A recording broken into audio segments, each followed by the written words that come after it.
Buenas noches a todos.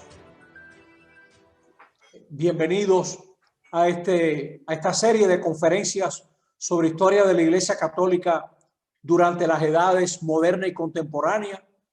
Les habla Manuel Maza desde la Pontificia Universidad Católica Madre y Maestra, aquí en Santiago de los Caballeros, el primer Santiago de América, desde la Facultad de Ciencias Sociales, Humanidades y Artes, agradeciéndole su interés con el apoyo del Instituto Nacional de Pastoral y del Centro Belarmino. Queridos amigos, la semana pasada veíamos la Revolución Francesa y la Iglesia. Esta tarde vamos a ver a Napoleón y Pío VII, personajes del comienzo del siglo XIX.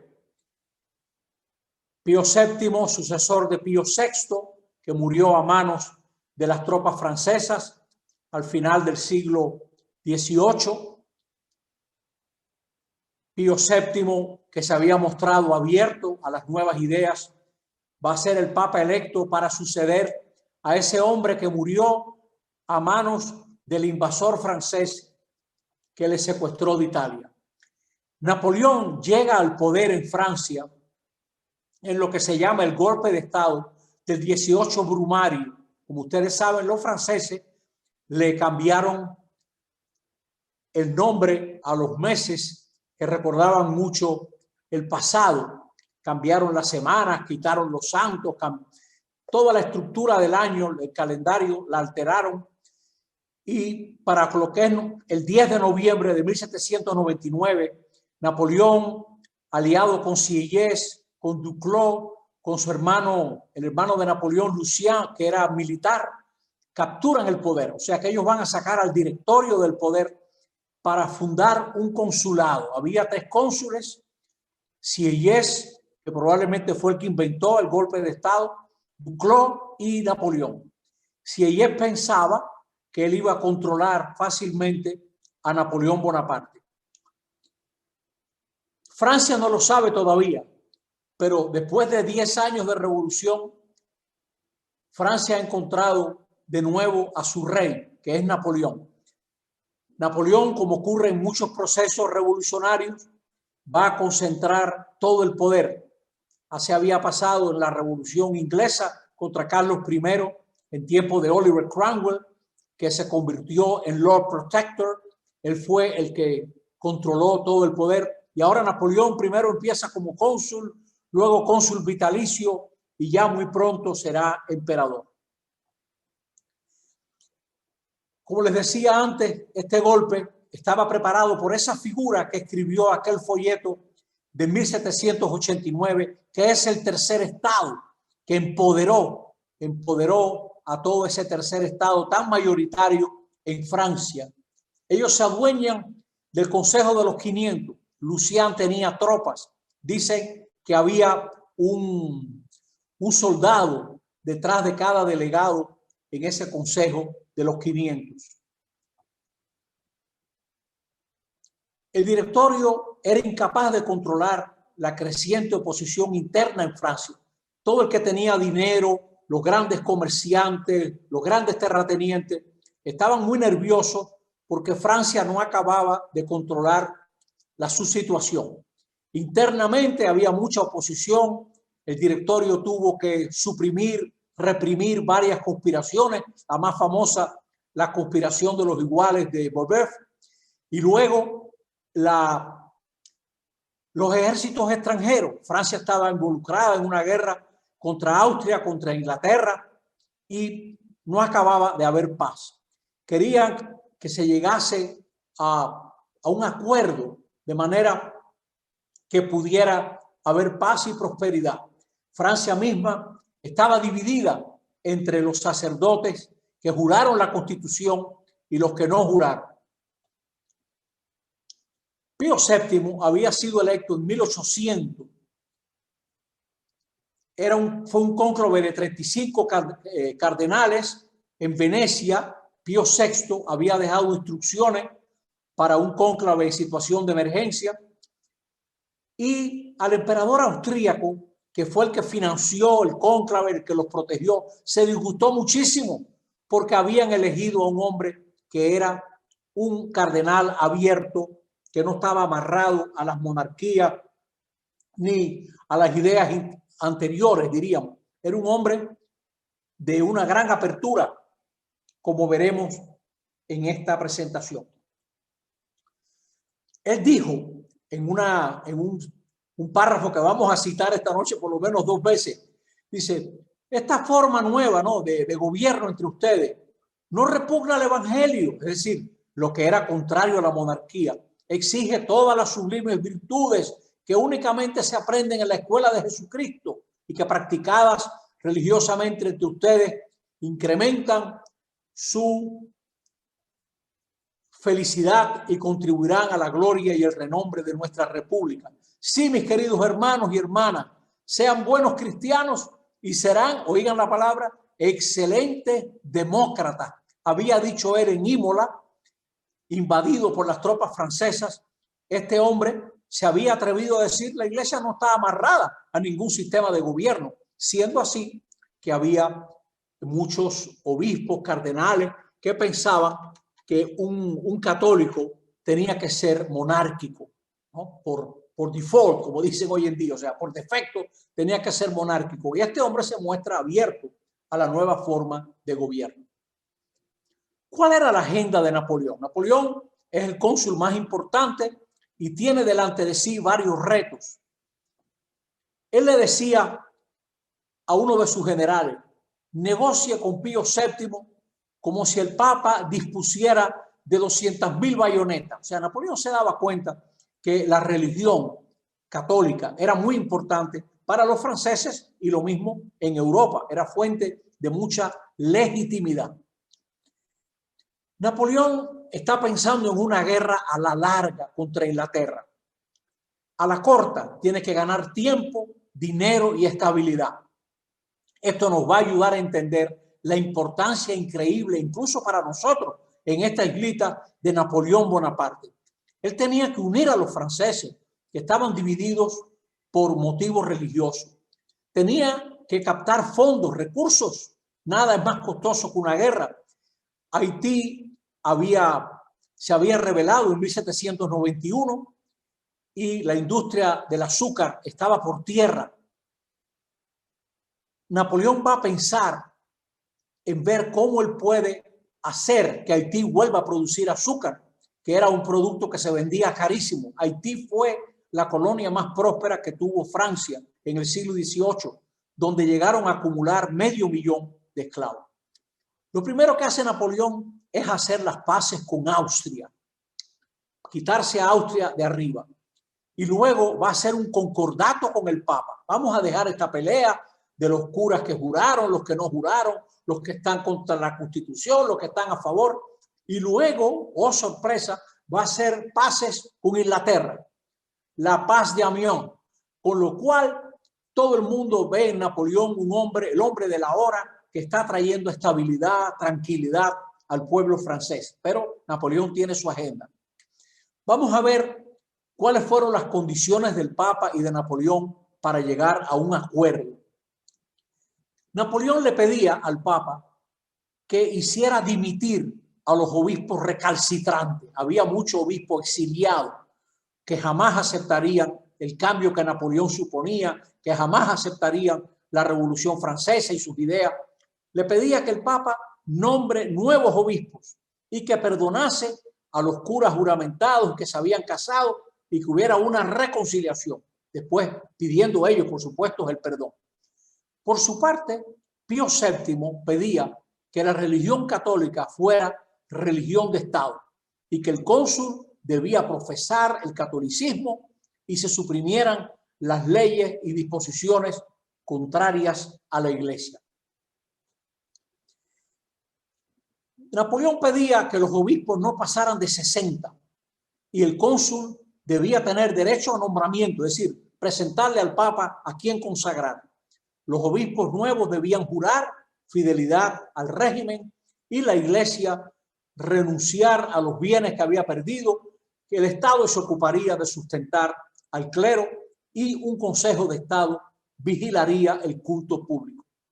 Por su parte, Pío VII se comprometía a reconocer la venta de los bienes eclesiásticos. Recuérdense que desde los finales de 1789, a sugerencia de Talleyrand, la Iglesia había entregado sus bienes al Estado y todavía el año siguiente lo que quedaba lo había puesto en manos del Estado francés. Pío VII se comprometía a tratar bien a los eclesiásticos que hubieran jurado la Constitución y serían bien tratados con tal que mostrasen arrepentimiento. Ahí estaban las bases del acuerdo. Y se aprobó que el catolicismo era la religión de la mayoría de los franceses, pero no la religión oficial. Napoleón tuvo que hacer una maroma tremenda porque tenía a su izquierda revolucionarios franceses que de ninguna manera querían un entendimiento con la Iglesia y tenía a su derecha obispos, clero, católicos que de ninguna manera querían ninguna concesión a la Revolución Francesa. Napoleón logra con esta frase: el catolicismo es la religión de la gran mayoría de los franceses. Por cierto, que es una frase que se usa en varios concordatos. Se establece la tolerancia religiosa, nadie será molestado por sus ideas, y para judíos y protestantes. El concordato de 1801 fue el tiro de gracia al galicanismo francés. ¿Qué es eso de galicanismo? Es, como ustedes saben, Francia, las Galias. El galicanismo era una tendencia que viene desde finales de la Edad Media, donde los obispos franceses, la Iglesia francesa consideraba que como ella era la hija mayor de la Iglesia, los pronunciamientos del Papa y las posiciones del Papa tenían que ser revisados por la Iglesia francesa antes de que entraran en vigor en Francia. El Papa le pidió la renuncia a los obispos recalcitrantes. Dimitieron 48 y 37 se resistieron, pero los reemplazaron. Estos 37 estaban tan indignados con el Papa, después que nosotros nos opusimos a los revolucionarios, después que fuimos fieles al Papa, a Pío VI, ahora usted nos cancela y nos obliga a renunciar. Estaban indignados y fundaron una iglesia que duró hasta bien entrado el siglo XIX, pero no duró más, ¿no? Bueno, esto es increíble. Nunca ha sucedido esto en la historia de la iglesia. Nunca un papa le ha pedido 85 obispos que renuncie, ¿no? Eso no. Probablemente Pío VII lo hizo pensando que esto era lo único que podía salvar el futuro del catolicismo en Francia. Napoleón, en fin, le hizo trampa a Pío VII. Después que publicaron el concordato, Napoleón se inventó, que también se habían aprobado, mentira, los inventó él, una serie de artículos orgánicos que alteraba completamente los términos del concordato. Imagínense que uno de ellos decía que la Iglesia Católica se obligaba a enseñar la obediencia al gobierno francés, en este caso a Napoleón, al consulado, y a mostrar sus grandes bondades, ¿no?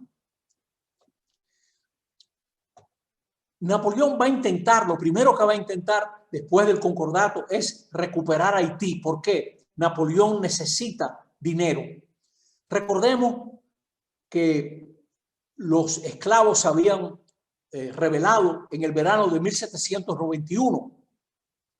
Francia había declarado abolida la esclavitud y había perdido su representación.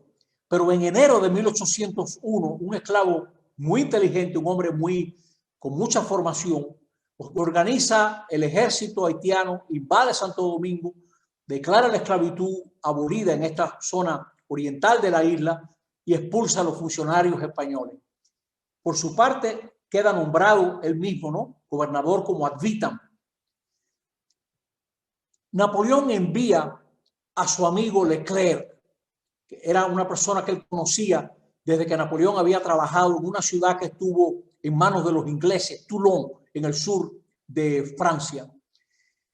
Y después de que Francia, las tropas revolucionarias francesas habían invadido España, España llega a un acuerdo con los revolucionarios franceses, Tratado de Basilea, por el que cede la isla entera con tal que Francia retire sus tropas de España.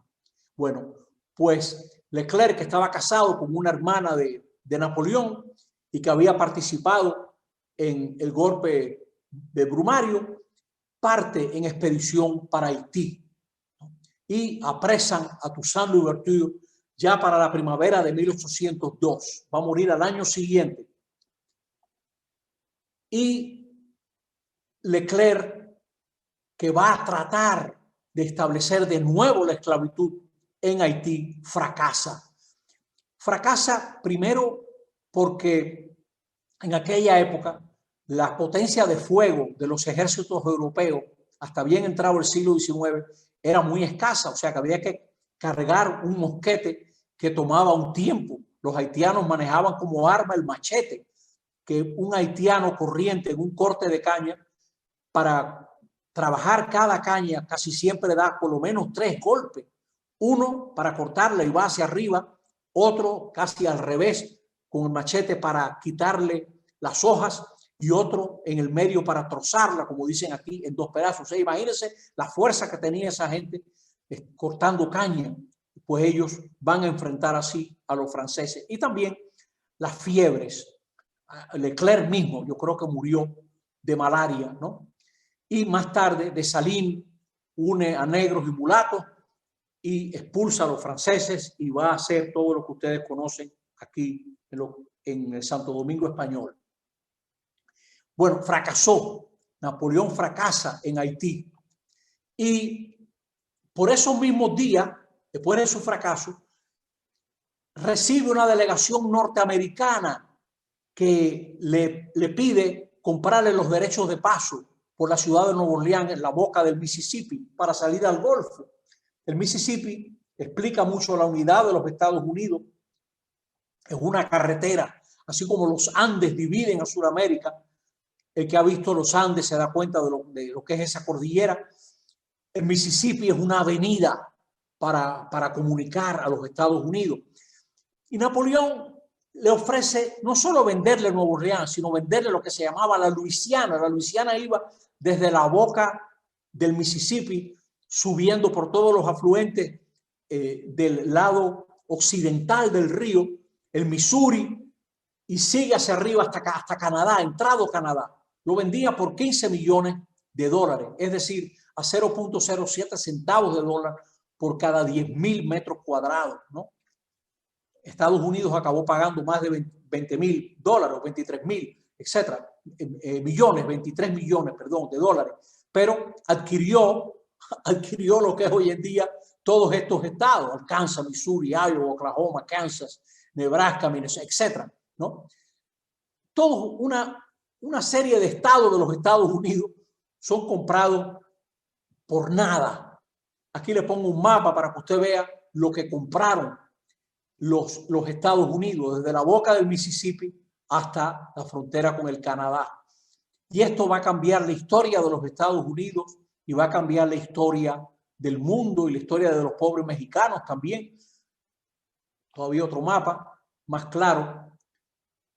Más tarde, Texas se va a independizar de México, entra en la Unión y los americanos le van a inventar una guerra a México, inventada porque esa guerra no tenía ni pies ni cabeza, no había motivo. El motivo era llegar hasta el Pacífico. O sea, todo el que ha estudiado esto se da cuenta que eso fue el presidente Polk, que nunca pudo mostrar dónde fue el incidente que causó la guerra.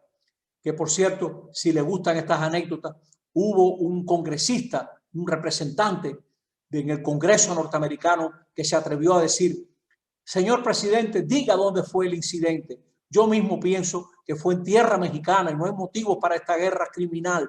Yo no apoyaré ningún tipo de medida para recoger fondos para esta guerra criminal, porque esta guerra nos avergüenza a todos. Por supuesto, quedó muy mal ante la gente que lo había elegido para ser representante. Lo cancelaron como representante. Se llamaba Abraham Lincoln.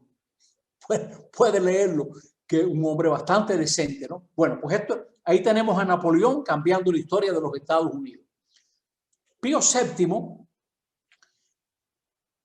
es invitado a coronar a Napoleón en París a finales del 1804, Napoleón, que tiene un designio de legitimidad, de crear una dinastía, de verse entre los grandes reyes de Europa, quiere usar al Papa como ficha, y el Papa piensa que esta puede ser una manera de arreglar lo de los artículos orgánicos, de apoyar más el catolicismo francés, etcétera.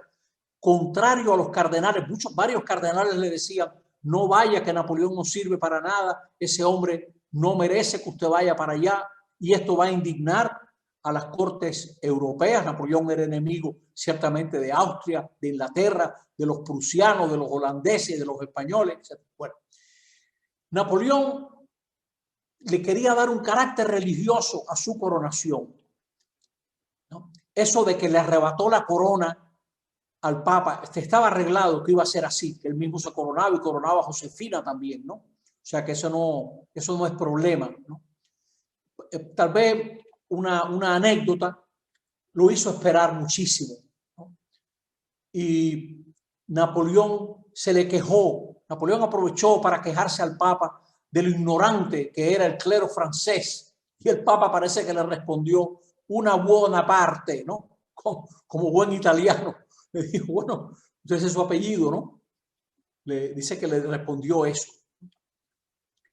Por cierto que también cuando se estaba discutiendo el concordato de 1801, uno de los que negociaba era un cardenal muy hábil, Ercolano Consalvi, y como Napoleón vio que tardaban mucho en aprobar el concordato de 1801, estoy dando para atrás, los amenazó, le dijo, óigame, firmen este concordato porque yo doy para acabar con la iglesia. Y dice que Consalvi se echó a reír y Napoleón le preguntó, ¿y por qué usted se ríe? Consalvi le dijo, señor cónsul, tenemos 19 siglos tratando y no hemos podido. Mire a ver si usted puede, ¿no? Dijo, se le recordaba esa historia de la iglesia. Napoleón le propuso al Papa residir en Aviñón, pero por supuesto Pío VII no cayó en esa trampa. Estábamos en 1804, va entrando el siglo y ahora hacia 1806, 1807, Napoleón ha decretado que ningún país de Europa puede comerciar con Inglaterra. Como él no puede invadir Inglaterra, él armó, por cierto que Hitler le pasó igual, armó toda una invasión, creo que fue en Ulm que se reunieron para invadir Inglaterra, se da cuenta que él no puede. Entonces le quita comercio a Inglaterra y prohíbe que nadie comercie con Inglaterra.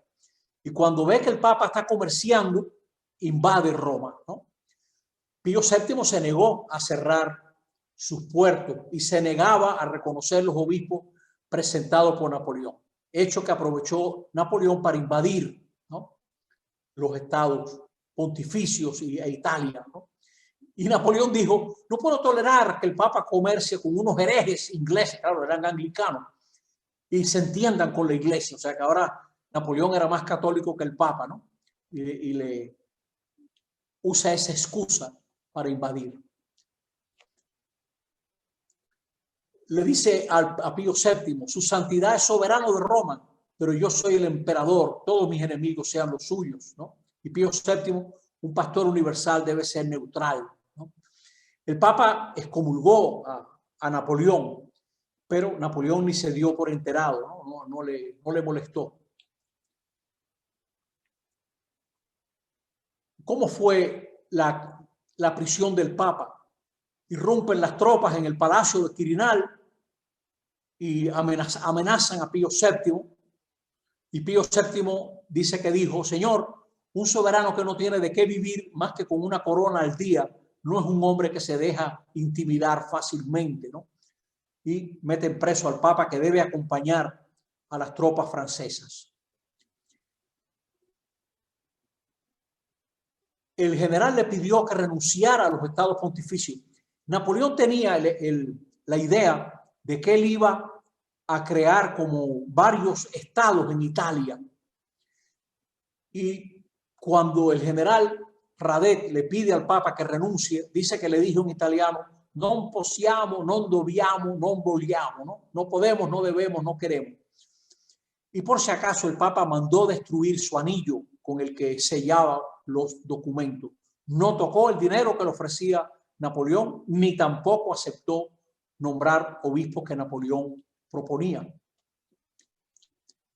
Ya hacia 1809, Napoleón era un preso más en manos de las tropas francesas. Roma, ya para 1809, era ciudad imperial. Pío VII está encerrado en el palacio, recibía audiencia bajo vigilancia y se le trata de presionar. Y ahora Napoleón plantea, repudia a Josefina, su primera esposa, que se va a casar con María Luisa de Austria, hija del emperador, porque quería fundar una dinastía. Josefina no le había dado un hijo y Napoleón estaba obsesionado con eso. Y el emperador organiza un matrimonio para el cual necesita eclesiásticos que acuden para darle realce a ese evento. Tiene lugar el matrimonio con María Luisa de Austria en abril de 1810. Hay 13 cardenales de 27 que no asisten, se van a dividir. Y Napoleón empieza a pedir que los cabildos catedralicios elijan a los obispos sin intervenir al Papa. Empieza a presionar cada vez más al Papa y convoca un concilio en París. Pero para sorpresa de Napoleón, ese concilio de 1811 lo que hace es pedir la libertad del Papa y defienden al Papa los reunidos. Napoleón, por supuesto, cancela el concilio. Y a través de presiones, el Papa va a aceptar el nombramiento de algunos obispos, pero con condiciones. 1812, año de la campaña rusa, Pío VII debe de ponerse en camino. Una anécdota, es algo que, como dicen los italianos, si no es verdad, lo inventaron bien. Dice que siendo abusados por algunos soldados, el Papa Pío VII les dijo: llegará día en que se le caigan los fusiles de las manos. Y algunos de ellos que fueron a la campaña rusa, de regreso el frío era tan grande que a pesar de los guantes y de todo, no podían sostener esos fusiles congelados y los tiraban, ¿no? Bueno, el Papa está con muy mala salud y una crisis tremenda de salud y hasta la administración, la extrema unción le administra. Napoleón sigue presionando al Papa con un proyecto de concordato y hay un momento que el Papa lo firma, llega a firmar lo que Napoleón le dio, donde le reconocía al emperador el derecho de nombrar obispos en todo el imperio, etc. Es un disparate, ¿no? Y el Papa se va a arrepentir de eso, porque con su mala salud y mala condición nerviosa, etc., se da cuenta que él ha firmado algo que no debe firmar y le escribe una carta al emperador de su puño y letra, declarando nulo el concordato que había promulgado. Y como decía Consalvi, aunque el sol esté por un momento cubierto por una nube, el sol no se hace nube, ¿no? O sea que el Papa Pío VII recapacitó, se dio cuenta que lo que había hecho bajo presión no estaba bien. Por supuesto, eso indignó a Napoleón, pero ya era tarde para él. Tiene una gran derrota en octubre y firma la abdicación en Fontainebleau. Aquí ven en este mapa como lo que Napoleón creó. Lo que está en verde son enemigos de Napoleón, aunque él logró invadir Portugal. Lo que está en este marrón son países satélites. Por ejemplo, Napoleón, para poder invadir Rusia, creó el Gran Ducado de Varsovia, que necesitaba como una base cercana a Rusia. Esto va a ayudar a que eventualmente, después de la Primera Guerra Mundial, vuelva a surgir Polonia como Estado, ¿no? Napoleón se casó con la hija del emperador austríaco, creó la Confederación del Rin. Esto va a tener un impacto tremendo en todo el siglo XIX, porque de los 100 y pico de pequeños estados alemanes que existían, Napoleón los va a reducir a unos 30. Y eso va a permitir que más tarde, bajo el liderazgo de Prusia, se unen para formar un país que es más reciente que la República Dominicana. Ese país es de 1870. Y lo mismo en Italia. Él cambió el mapa de Italia, genera una serie de repúblicas, de principados, etcétera, y eso le da la idea a los italianos que ellos algún día podrán formar un país. Ese va a ser uno de los temas más importantes de la próxima conferencia, la unidad italiana y la iglesia, uno de los grandes temas. Y esto va también a influir muchísimo sobre la historia de la iglesia. Europa entera apreció la valentía y la gallardía de Pío VII, porque Pío VII fue de los pocos que cara a cara se enfrentó con Napoleón Bonaparte. 5 años después de haber sido preso en el Quirinal, el 24 de mayo entraba en Roma. Los romanos soltaron los caballos del carruaje y llevaron en sus hombros al Papa hasta la Basílica de San Pedro. De estos días data la gran devoción que va a haber al Papa en todo el siglo XIX, siglo etcétera, hasta nuestros días. Esto fue un cambio, una intensificación, diríamos, de la gran devoción al Papa que existía, pero el Papa es un héroe, sencillamente, ¿no? Pío VII. Ustedes recordarán que Napoleón se escapó de Elba durante 100 días y el Papa tuvo que salir corriendo porque un general francés invadió los estados pontificios, pero muy pronto regresa. Pío VII, un hombre noble, brindaría refugio en Roma a la princesa Leticia, madre de Napoleón, y algunos familiares de Napoleón. Y también pidió que trataran mejor a Napoleón en Santa Elena. Hasta el día de hoy no se sabe bien cómo fue el final de Napoleón Bonaparte. Hay gente que dice que lo envenenaron, etc. Bueno, personalmente yo no tengo una información que no esté disponible al público, de modo que Napoleón va a salir de la escena ya en este momento. El Papa Pío VII va a encontrar que Italia está muy organizada en logias masónicas que buscan la unidad y la independencia de Italia. Como uno de los grandes príncipes de Italia es el mismo Papa, muchas de estas logias masónicas son anticlericales o quieren reducir el poder y la influencia de la iglesia. Los papas lo van a calificar con los adjetivos más fuertes que existen, ¿no? Infernales, convertículos, criminales, agregaciones, asociaciones masónicas, etc. Y como el Papa tenía dominio político, tenía poder político, ordenó que se le confiscaran sus bienes, excomulgados y expulsados de los estados pontificios, ¿no? O sea, acuérdense que el Papa es soberano de toda una serie de territorios en Italia, que como veremos en la próxima clase. Pío VII, buscando una ayuda apostólica para la iglesia, va a restaurar la Compañía de Jesús, que en realidad había existido de manera clandestina en Prusia y en Rusia. Esto tiene mucho que ver con las reparticiones de Polonia. Ustedes saben que Polonia dejó de ser reino cuando se la repartieron Rusia, Prusia y Austria. Y entonces el rey de Prusia y la reina de Rusia, de buenas a primeras, se van a encontrar que tienen miles de súbditos católicos y sus profesores tienen varios colegios, son jesuitas, y le van a pedir, no importa lo que diga el Papa, ustedes se quedan aquí.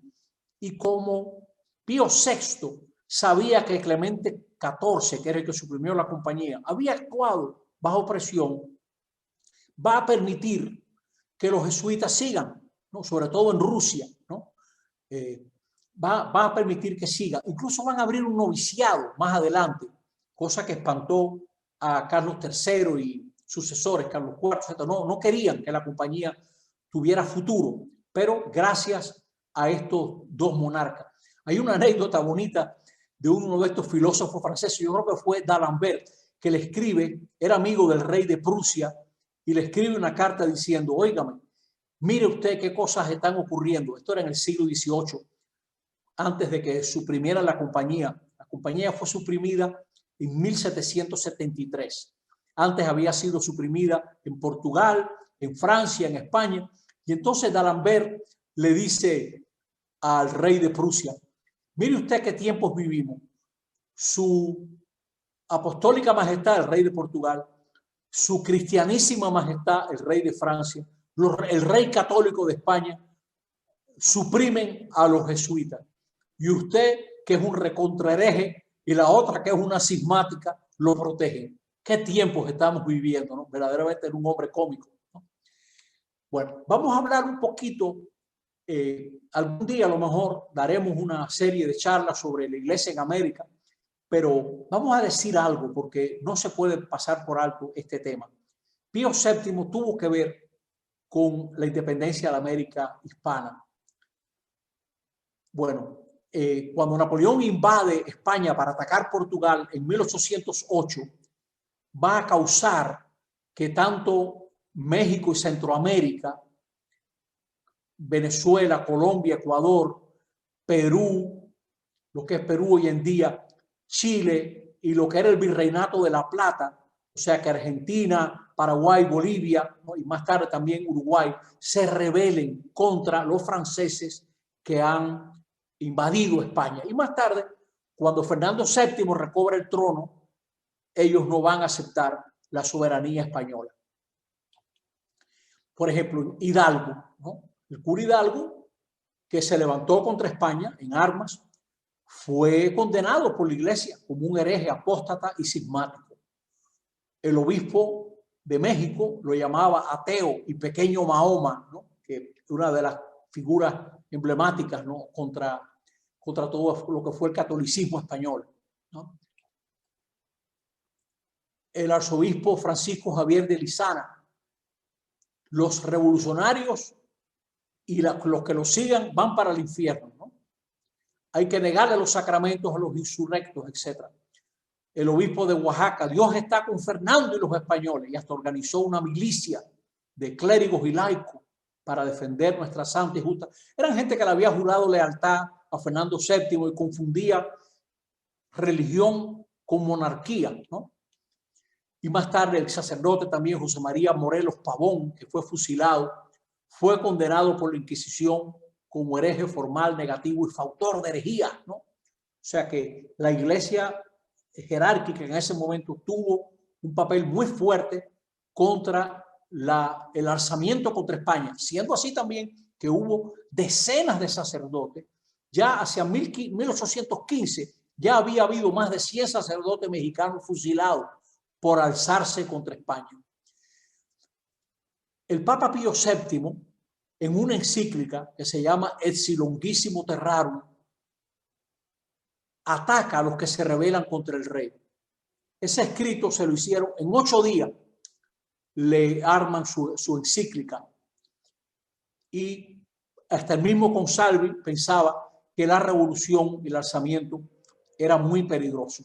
Al Papa le van a decir que esa rebelión se ha fraguado en las logias masónicas, de modo que Pío VII era muy contrario a la independencia, ¿no? Y Papa y jerarquía le van a ofrecer apoyo a la corona española. Hubo algunos católicos, como este venezolano Juan Germán Rocío, un hombre extraordinario, le escribe al Papa pidiendo el reconocimiento, pues los hispanoamericanos eran católicos, ¿no? O sea, este hombre supo ver, y por cierto, tanto Bolívar como San Martín, pero sobre todo Bolívar, miró para otro lado, no hizo reconocimiento de la encíclica, como dicen vulgarmente entre nosotros, hizo el loco, ¿no? Y siguieron, y más adelante van a conseguir el reconocimiento. Pío VII autoriza a una misión que va a tratar de averiguar cómo están los nuevos estados de la América que van surgiendo. Todavía no se ha peleado Ayacucho, pero ya prácticamente hay zonas que son independientes. Y hay un obispo que simpatizaba con Bolívar y le escribe al Papa, a Pío VII, Lazo y Vega, creo que este hombre era de Ecuador, que es Ecuador hoy en día, le dice: la religión está mejor en manos de Bolívar que entre los liberales españoles. Claro, dice esto porque en 1820 los militares que venían a América se rebelan el 1 de enero de 1820 y hace que España tenga un gobierno liberal hasta 1823, que las tropas francesas ponen otra vez en el trono a Fernando VII. Pío VII falleció en septiembre de 1823. Un momentico para que ustedes miren cómo estaba la iglesia en Alemania. Estaba prácticamente en el suelo, desprovista de recursos. Esta será una frase que se use. Un político alemán llegaría a decir: lo único que necesitamos es un embalsamador. Lo demás podemos hacerlo nosotros, ¿no? Los alemanes. Napoleón había ordenado que todo lo que la iglesia tenía fuera incautado. Abadías, universidades, etcétera. Todo eso desaparece de un día para otro. Fue un golpe terrible para la iglesia alemana. Que estoy usando una palabra grande porque Alemania no existía todavía como nación. Pero la iglesia se libera así de estructuras anacrónicas y se le quita a la nobleza el monopolio de los obispados y la más alta prebenda. Se quedó abolida esa distinción funesta entre alto y bajo clero, y una iglesia empobrecida fue más cercana al pueblo. Con todo lo que ha pasado, se fortalece el ultramontanismo. Recordemos que se llama así a esta tendencia que favorece, apoya, valora todo lo que viene del otro lado de las montañas, del otro lado de los Alpes. En este caso es una palabra francesa para hablar de lo que viene de Roma, ¿no? O sea que se valora más lo que viene de Roma.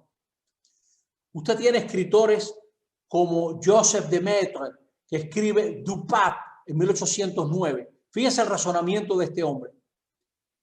El cristianismo descansa totalmente sobre el Papa, de modo que como principio rector del orden político y social que por disposición de la providencia está llamada Francia a presidir, se puede establecer la siguiente cadena de argumentos. Fíjense los argumentos.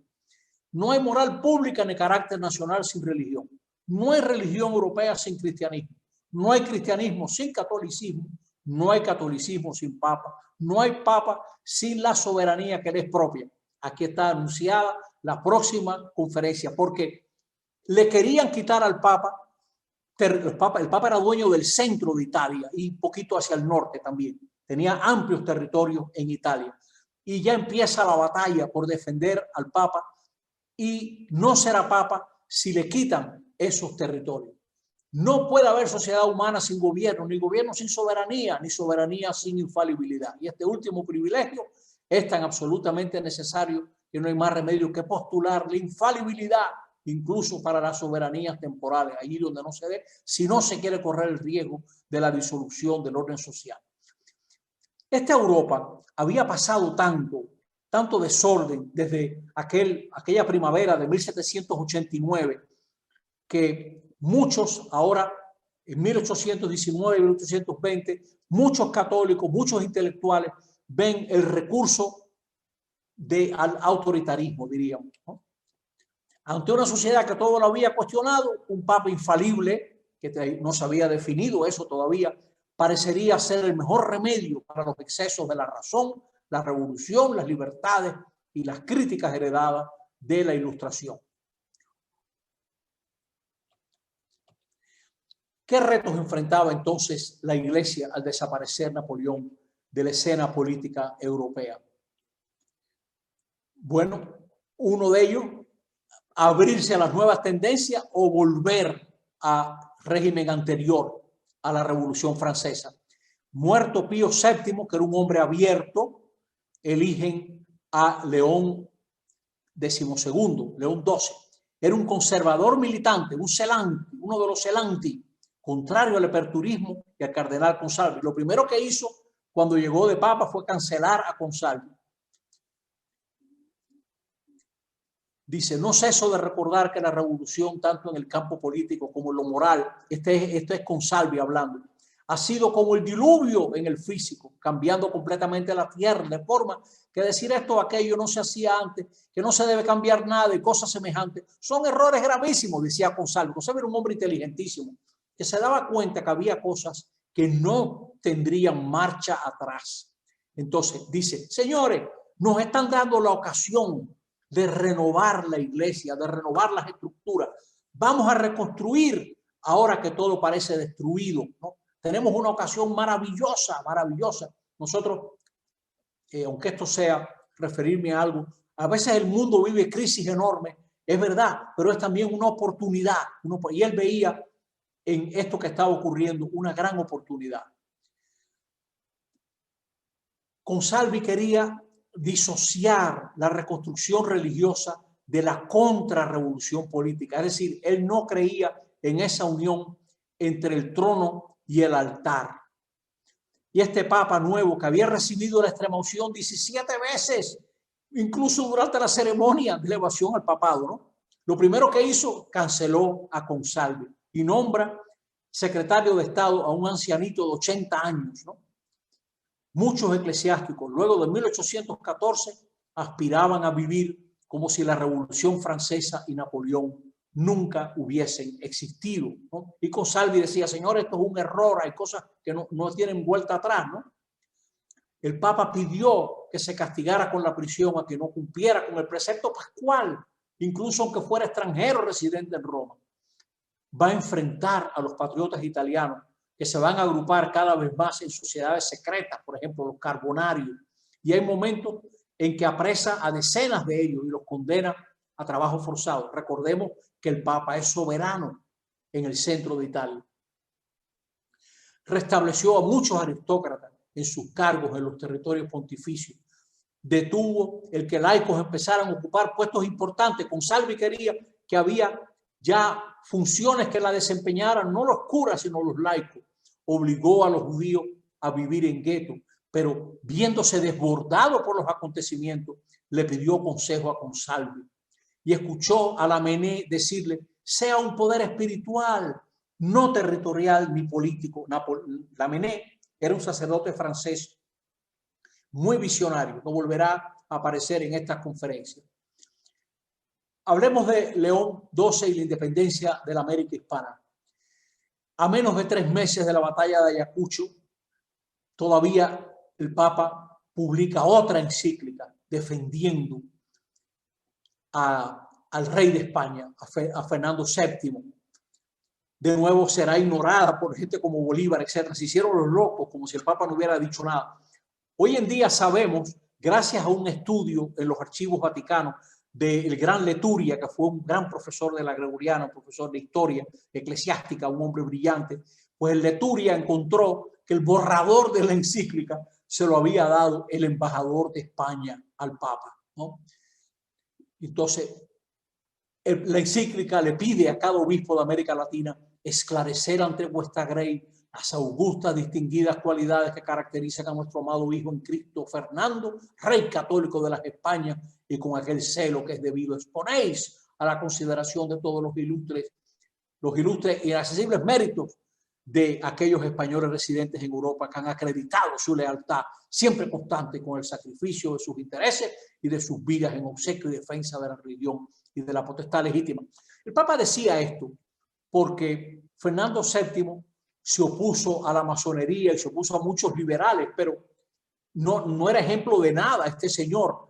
Y el Papa se identificó completamente con el dominio de España sobre América, como si fuese la única manera de mantener la fe en América. Me parece que ahí no tuvo la visión que tenía, por ejemplo, Consalvi en Europa.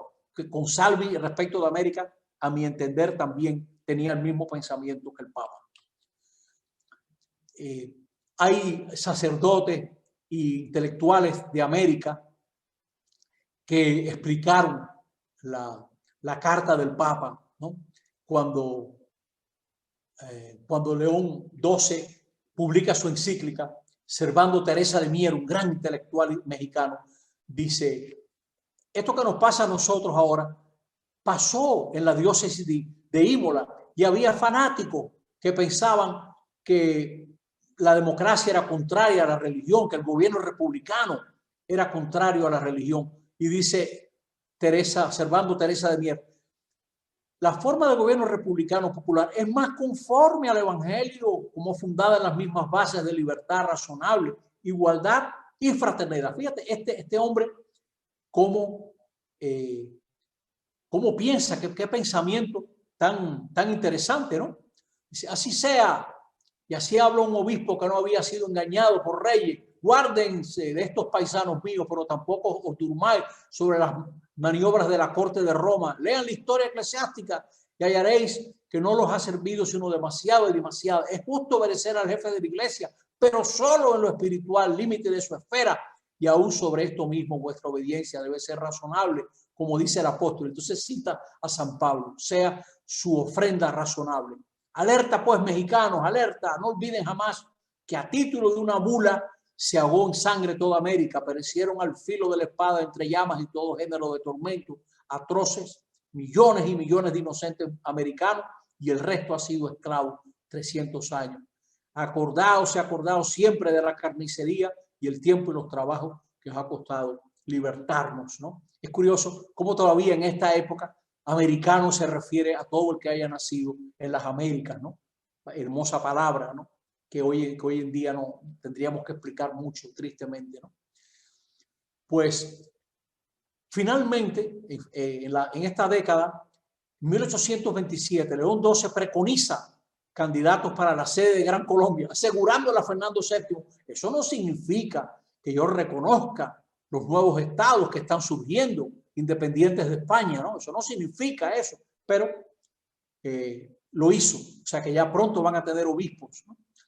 Y Fernando VII está tan bravo con esta medida que manda detener al nuncio en Irún, luego se aplaca, luego exige que el Papa, y me falta una H, ha nombrado obispos sin que lo sugiriera ningún jefe rebelde, y el secretario de Estado accede. Fernando VII insiste a través de representantes que él no ha renunciado a su derecho de presentación, y un cardenal le dice: esos derechos cesan cuando son dañinos a la iglesia. Y el embajador español intenta prohibirle al Papa que se reúnan con los delegados que vienen de la América hispana, de la América Latina. Y León XII dijo: estoy dispuesto a dar mi sangre por el rey, pero nunca mi alma. O sea, yo no voy a hacer eso, eso va contra mi conciencia, ¿no? O sea, que el Papa se da cuenta que esta gente son católicos. León XII falleció en 1829. Yo recojo este epigrama porque esto le da a entender algo que vamos a seguir viendo en este curso: cómo la gente que quería un cambio en Italia, los que querían la unidad italiana, los masones, católicos que querían una Italia unida, pues se manifiestan con ironía contra el Papa. Tú nos has causado 3 decepciones, oh Santo Padre: aceptar el papado, vivir tanto tiempo, morirte el martes de carnaval. Es demasiado para que seas llorado, ¿no? Y este otro, en italiano, para un epitafio para la tumba del Papa: qui de la Genga yace per sua e nostra pace, ¿no? O sea, aquí yace de la Genga para su descanso y el nuestro. Que ustedes se dan cuenta de la hostilidad que había en este momento. Iba a ir increciendo. O sea, la próxima conferencia nosotros vamos a ver una hostilidad muy grande contra la figura del Papa, el clero, la jerarquía, la iglesia en general, y se va a correr también hacia todo lo sobrenatural, todo lo que representa el cristianismo y la religión. O sea, todo se va a meter en un solo saco, ¿no? Pues ya se anunciaba esa alianza funesta entre el trono y el altar, ¿no? Y el más violento anticlericalismo. La jerarquía no podía aceptar que la soberanía emanase del pueblo y no del monarca, como se había creído durante toda la Edad Media. Ya en tiempo de Jacobo I de Inglaterra y más tarde filósofos como Hobbes, Locke, Rousseau, Montesquieu y los actores de la Revolución Francesa daban por cierto que la soberanía emanaba del pueblo, ¿no? Incluso hubo autores que decían también eso antes, ¿no? Pero la monarquía había tenido una gran acogida en la cúpula de la iglesia y toda la jerarquía, ¿no? La iglesia se preocupaba por apuntalar un orden social que ya estaba explotando a millones de seres humanos y avanzaba hacia la segunda revolución industrial. Esto lo veremos todavía en otra conferencia, la iglesia ante la revolución industrial y la llamada cuestión social, que es un tema muy, muy importante. Vejada por las ideas del liberalismo revolucionario, la iglesia le sacó las uñas a todo lo que oliese a cuestionamiento del orden anterior a la Revolución Francesa. O sea que la Iglesia se va a ir al otro extremo. Cuando digo Iglesia me estoy refiriendo sobre todo a la jerarquía, los que mandaban, los que guiaban las comunidades, etc. Y va a haber mucho pensador católico que se vaya en esa dirección, que la única manera de detener esas ideas revolucionarias es apuntalar el orden viejo, identificarse con ese viejo orden. Eso pasa mucho en la historia y en la política, que la gente a veces se agarra de un solo punto y hace de eso una bandera, ¿no? La monarquía, la Iglesia siguió siendo monárquica y aliada de la nobleza, de las fuerzas conservadoras. Adoptó una postura defensiva ante el espíritu de la época. Yo creo que esto prácticamente va a cambiar con algunos pronunciamientos del Pío XII, que dio para atrás también en algunas cosas, y por supuesto el Vaticano II, ¿no? La Iglesia va a enfrentar el racionalismo y los resultados de los primeros estudios críticos de la Sagrada Escritura, que lo vamos a ver también aquí en estas conferencias. Estaba esta postura de que la razón se erigía en el último criterio para que un ser humano pueda aceptar algo. Y muchas veces hasta se usaba el modelo matemático como el único modelo para procesar una evidencia de manera racional, ¿no? Bueno, pues todo este ismo es una exageración, ¿no? Y casi algunos postulaban que la fe no era más que fruto de un silogismo casi, ¿no? Y los resultados de los primeros estudios críticos. La Iglesia había heredado tanto de la Edad Media como de la Reforma Protestante, como de los mismos estudios de los católicos, todavía estaba en pañales todo lo que fuera el estudio de la Sagrada Escritura, un aprecio por la Escritura, pero un aprecio mal orientado, una lectura literal. Todavía se da entre nosotros los católicos mucha gente que lee la Biblia al pie de la letra y se cree que esa es la manera de respetar la Biblia. Siendo así, que cuando una persona interpreta la Biblia al pie de la letra, le está faltando respeto a la Biblia, porque esa persona está diciendo algo que no es verdad. No es verdad que Isaías tenía nuestra mentalidad. No es verdad que cuando el autor de Éxodo dice, y Dios le endureció el corazón al faraón, quiere decir lo mismo que yo entiendo al decirlo. ¿Sabe Dios qué entendía esa gente? Pero Dios no endurece corazones. Probablemente lo que quiera decir es, la acción de Dios mostró qué duro tenía el corazón el faraón. Así como nosotros tenemos expresiones en nuestro pueblo que oídas por un extranjero no le hace sentido, va a botar la casa por la ventana. O aquí en República Dominicana se usa mucho cuando un joven dice algo que no le gusta a la mamá o lo que sea, será para que yo te mate, ¿no? Los padres no andan matando gente. O para que oyendo no entiendan, no sea que se curen y que crean y Dios los cure, etc. Son pasajes que responden a otra mentalidad que no es la nuestra. Usted no puede interpretar la Biblia al pie de la letra y pensar que los días de la creación son como nuestros días, o pensar que eso fue lo que quisieron decir, que era un árbol que había, que si comen de esto, etcétera. ¿Qué? ¿Cuál es el gran mensaje de los primeros capítulos de Génesis, etcétera? ¿Y cuál es el gran mensaje de la mujer sacada de una costilla, etcétera? Eso no es un reportaje de la televisión. Bueno, pues la Iglesia se va a encontrar en esa situación, negándose o sospechando de todo lo que abra otros sentidos a la Escritura. Esto va a ser así durante mucho tiempo. Durante mucho tiempo la Iglesia va a estar negada a aceptar las nuevas disciplinas que estudian la Escritura con todo el aparato crítico de la lingüística, de la antropología, de la arqueología, etcétera, el conocimiento de las lenguas orientales, etcétera. Grandes hombres que fueron pioneros, incluso algunos de ellos católicos, sufrieron muchísimo porque no se aceptaban sus resultados. Bueno, y finalmente, tal vez el gran tema, uno de los grandes temas de la próxima conferencia, la Iglesia no solo va a enfrentar al liberalismo, va a enfrentar, como ya vimos, las fuerzas independentistas de América, pero sobre todo a los que luchan por la unidad italiana. Napoleón, como acabamos de ver en esta conferencia que va llegando a su fin, Napoleón creó varias unidades políticas en Italia, y esto le dio a los italianos la idea de que ellos algún día podían formar un país, y hacia esa dirección van a luchar, con todos los esfuerzos los grandes patriotas italianos, apoyándose en el reino de Piamonte, en el norte de Italia, diríamos que sería el noroeste de Italia, y en algunos revolucionarios como Giuseppe Garibaldi, tal vez el más conocido de todos ellos. Van a ser uno de los grandes temas de la próxima conferencia, cómo los papas se manejaron con estos esfuerzos por unir a Italia.